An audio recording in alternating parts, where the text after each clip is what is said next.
What's up, everybody? The Premier League is back, so I am here to break down the opening weekend of the season here on Touchline Talk. Two main storylines that I really want to dive into and emphasize in this video. The first is what happened with the newly promoted teams and how they fared in that opening game. The Arsenal Coventry City game, there isn't much to discuss, so I'm not going to spend time on that one. Really, this is about Hull City and Ipswich. Both got wins, did so in different fashions. Ipswich, last second drama after taking the lead, conceding a goal, getting the lead back. Hull City just solid from start to finish, taking out Manchester United. And the interesting part of these two games for me was the different way in which these two teams won. Hull City did it through collective performance. Ollie McBurney was really good. You had really good center back performances on both ends of the field, contributing to goals and staying solid, doing their actual primary job in defending. The midfield ran the game. It was everybody who had contributions and played really, really well.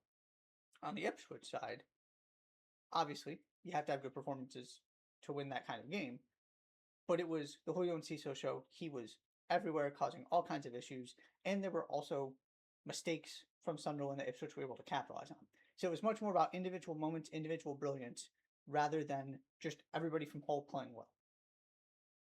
So I found that really interesting that these wins came about using a different formula. Ultimately, it comes down to the same question, which is either of these two things sustainable? Can Hull get 11 players to perform that well every single week?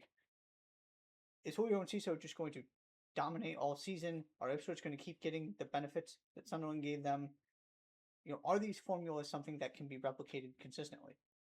I'm very hesitant that they are, so I'm not overreacting to either of these wins. I will say, though, that we're going to talk about some of the teams that struggled here in a second. To me, it is much more important for teams battling relegation to get off to good starts than it is for the favorites, the teams with European aspirations, Champions League hopefuls, to get off to a good start. There can be time to build onto that and recover. It is much more difficult to be stuck to the bottom of the table and have to climb your way out versus getting some confidence if you're Hull City and on paper it looks like you might be one of the worst teams the Premier League has ever seen, and you go out and beat Manchester United on match day one. That just builds all kind of belief and confidence in what you are doing. So I do think these results are much more important for Hull City and Ipswich than they are for the other teams I'm going to talk about here. The second storyline, which is the continued struggles and question marks of some of the big six clubs and the fact that a new season didn't change all that much. We're just going to kind of go in chronological order here. Mention Manchester United against Hull City. I'm a big Yuri Tillmans guy. There are still midfield issues there. Casemiro was not the only problem. Michael Carrick's got to figure that out.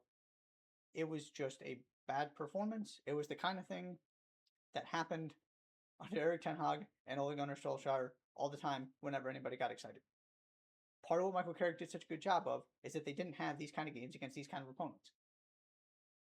And so now he's facing a different challenge, which is you have to actually be consistent with expectations, knowing you're the guy. People aren't just happy you're there. You're now Manchester United's permanent manager, and this team should be in a Champions League spot.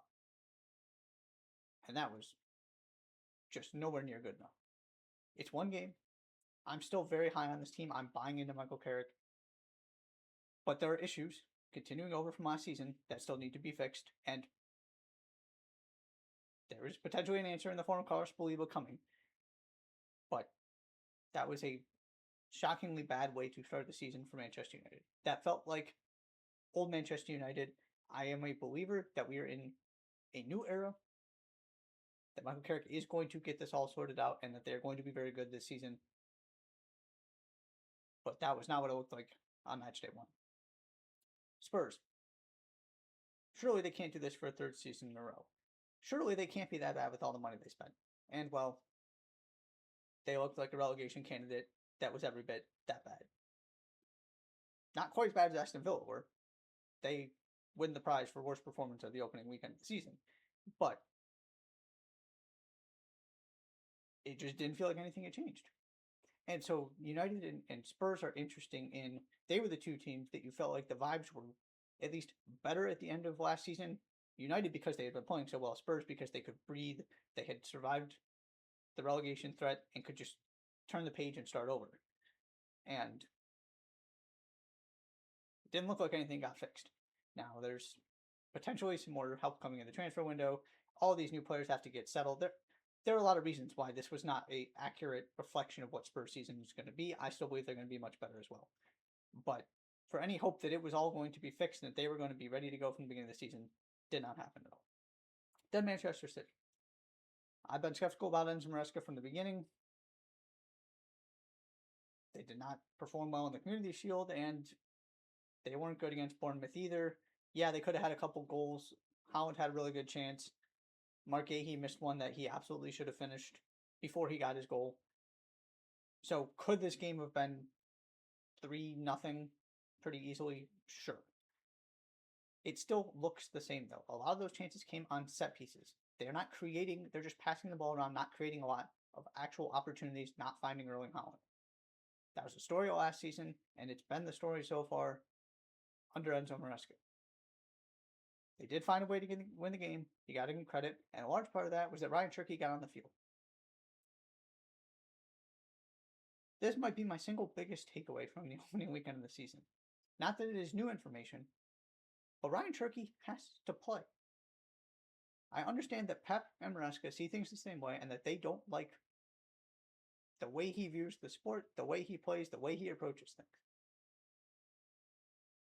But they don't have answers other than him. He is the guy who unlocks everything and makes everything happen for them. If they were getting results and goals without him, that's fine. But they're not. And then he comes in late and he changes games consistently.